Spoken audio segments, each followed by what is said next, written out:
Things are so bad now, so now they have to find somebody to blame. This reminds me of LeBron's Game 5 when they lose, and then he posts a picture and says, well, I will not be at the Met Gala because of my knee injury. I won't be making the Met Gala.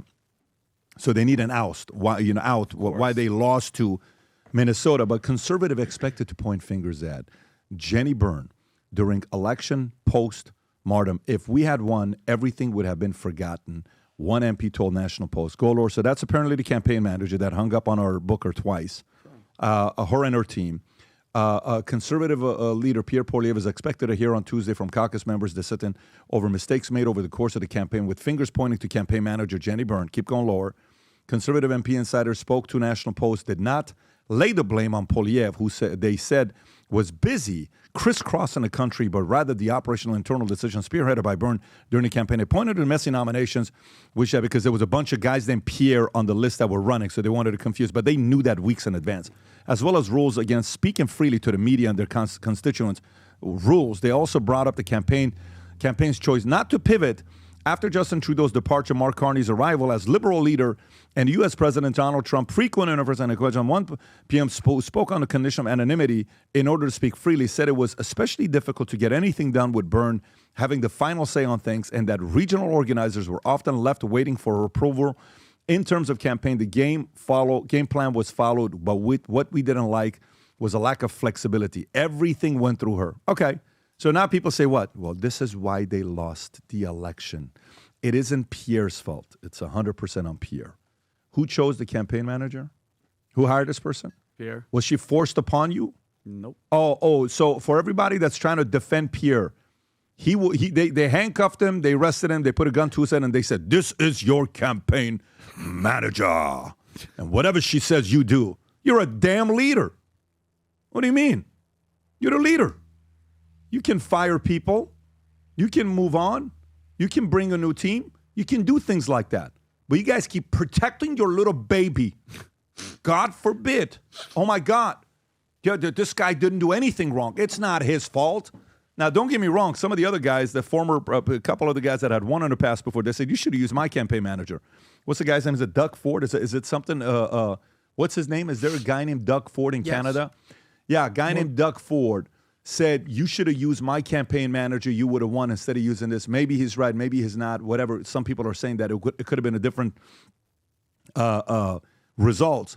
But again, that falls on the executive. The executive here is who? Pierre Poilievre, okay? He dictates the terms and the speed. No matter who the campaign manager is, if you're a leader, you dictate, here's what we're going to be doing. These big decisions flow through me. I need to know what's going on with this. I need to do a daily report on what's going on with all these offers that are coming our way. You, the leader, can ask that. If you're running for office, Adam, Tom, Vinny, yes, sir. Any one of you guys. Ellsworth Sosnick, 2028. And honestly, if we hire Rob as your campaign manager, say we hire somebody as a campaign manager, can you tell me, if I'm your advisor and you hire the campaign manager and you say, Pat, I want the campaign manager to be held accountable by you, but they're also reporting to me as well. No problem. What reports do we want from this campaign manager on a daily basis? We want to see real polls from people we can trust. We want to see real coverage. What coverage are we getting? Is our message getting into all the newspapers, or is it getting spun? I want to know, what is the opposition doing and how many eyeballs are they getting? Are their messages getting out, or their message getting spun? You would want the campaign manager to have their finger on the pulse of not only what's happening for you, but for everybody else. And by the way, how many times have we seen, Trump had a great campaign team around him. How many times did we see, the campaign team was running for cover because Trump went over and talked to these people? And he just said, you know what, I'm going to go over there and I'm going to talk to these people. And then he would say some things. And the campaign people sometimes got nervous about that. But you know what? That's the candidate leading. But to your question, we'd want the campaign manager to have their finger on the pulse of everything, tell us the truth so we can make the decision about it. Adam, again, what is the question? I want to make sure I qualify the question for you, because you need it. So if the campaign manager works for you, what daily reports do you want from this campaign manager? What daily reports do you want from your campaign manager? You want to know polling. You want to know, your schedule. You want to know where you're going. You want to know what's going on in the world. You want to know what happen domestically. You also want to understand what's going on, certainly in the United States, your neighbor. You also want to know what's going on with the with United States and Mexico, because we have that trade agreement with them. I think you just need a whole comprehensive report of what's going on in general. What else do you want? Guys, let me ask you a question. Vinny, what would you want? I want everything with the polling. I want what the temperature is with all the social media, what the streets are saying, setting me up with interviews, with polling and everything as well. Would you want to know what outlets reached out to you on a daily basis? 1,000%. Who's trying to talk to us? What type of Would you want to know what outlets we're reaching out to that they're not reaching out to us? So, for example, I want to know if I'm your campaign manager, would you sit down with me and say, Pat, I need you to get me on these top 20 shows? That's a no-brainer. Would you want me to do that? 1,000%. Okay, so even though they're not reaching out to us, reach out to them, you please, want Pat. me to reach out to them? 100%. Okay, all right, so who reached out to about Max Bernier? Did we reach out to Max? Max reached out to us. Yeah. And said, I'd like to be on your podcast. We didn't reach out. And by the way, he DM'd me personally. He says, hey, what do you think about this? Hey, I'd like to come on a podcast. Great. So when you're thinking about reports, sentiment, poll, data, reaching out, outreach coming in, what clips did the best? What negative clips did the best? What are people saying? What are people not happy about? What are people in our market not happy about? How are they responding to the last speech I just gave on some of the issues that I brought up? Like if I'm testing Alcatraz and all this other stuff, what are people saying about we need to keep the border clean? How are conservatives responding to us? What is the rhino saying? What are the people who are enemies of mine saying? What's trending for them? You want to know all of that data. Mm-hmm. That's what you want to know. So now you may say, well, he just had a bad campaign manager. No. Campaign managers are managed by an executive. Every executive is managed by another executive that asks them, what do we need? Here's what I want us to do with HR. I need the following reports. Here's what we need for date. Here's what we need for that. Here's what I need for sales. What are we talking about here? And you want to be the prime minister? Maybe Carney was a better manager than you. The reality of it is, he may be a liberal. He may have terrible policies I don't agree with, but maybe he was just a better executive than you. Think about the executive side and what his background was, what he didn't do. Maybe the lesson learned here for a guy like him, similar to also the governor of the state of Florida, is I don't care who your campaign manager is. I don't care if it's your spouse. I don't care if it's your brother. I don't care if it's anybody. I don't care if it's your best friend. At the end of the day, be a damn executive and understand marketing and getting ahead of it. Don't just sit there and be pompous and be like, no, we're not going to do that. Oh, no, we're not going to. No, we're not going to do that. Very unattractive quality. Yeah, I think, anyways. Well, last point here. I think if there's anything I can say about Pierre Poilievre where he screwed up was you ever see in a football game, you're up 35-21 and there's 2 minutes left. Go into the prevent defense. Just play prevent defense. Just run the ball. We'll punt it. We'll play prevent defense. And what happens when you stop playing offense, once they start scoring, all of a sudden, what should we do? Oh, my God. What are we going to do? All right, run the ball. 3 and out. You're punting. In my opinion, Pierre Poilievre did not go on offense. He was playing prevent defense. And, speaking of just this football analogy, same thing happened in Canada, happened in the United States. A couple months before the election, what happened?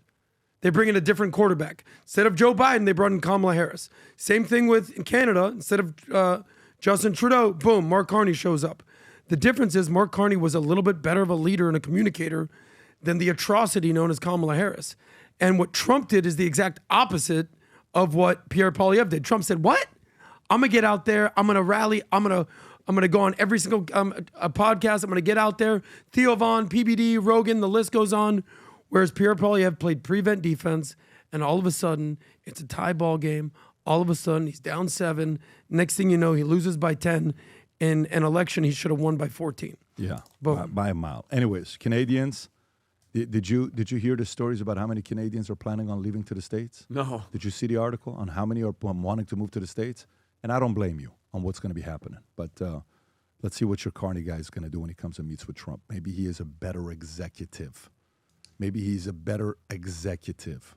I have a question for you. Maybe Pierre's a better motivational speaker. An apple eater. He eats a hell of an apple. It's a different story. I think that's BS. I'm gonna one clip. I have one question for you, Pat. Yeah. Because it's no secret, you're very disappointed in Pierre Poilievre. Yeah. And, without, you sort of bringing it up time and time again, we probably wouldn't cover this much. Do you have a problem with his approach? Do you have a problem with him as a person? Are you upset that a conservative who should have won did not win? What is it that you look at Pierre Poilievre? I hold the voters accountable for being too soft. I hold the voters accountable for being too soft. I hold himself accountable for not being an executive. I've been in business for 25 years, and I've watched a lot of sales leaders. And nothing was more annoying than guys that were great speakers on stage who were privately lazy, and they leaned on their talents to get them to the next level. There was nothing more annoying than seeing super talented, capable guys. I would sit there and I would talk with them. I said, you realize that guy is driving 200 miles, going to appointments. You want everybody to come see you. You think you're so special that everyone needs to come see you. He doesn't. That guy was making $200,000 a year. The other guy was making $30,000 a year. That guy's not making $400,000 a year. 20 years later, that guy's making $2.2 million a year. Because that guy was willing to do the work. He was 10 times more talented and capable, but that guy was a worker. And that's Pierre. Super talented, capable guy. I've seen guys like Pierre many times. There's no difference. It's just a more public, competitive playground you're in than the one we're in. We're not public. But you see patterns with guys like Pierre. Super capable, super talented, great speaker, good-looking, beautiful wife, beautiful family. Just don't think he needs to do the work because he thinks he's got it figured out. The market will destroy you, and the world saw it, where you had to beg another person to step down to give you their spot, like Carney did.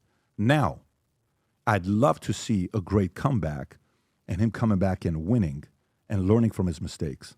But he gives me the vibes of a guy that's too pompous to learn from his mistakes. Who knows? Gotcha. I may be wrong. Thank you for clarifying. It's almost like hard work beats talent if talent will not work hard. Yeah, I get annoyed when a guy's that talented.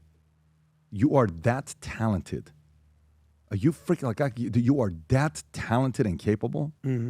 It's so frustrating when you're so talented and capable. Anyways, let's go to the next story. Canadian people, you know I love you.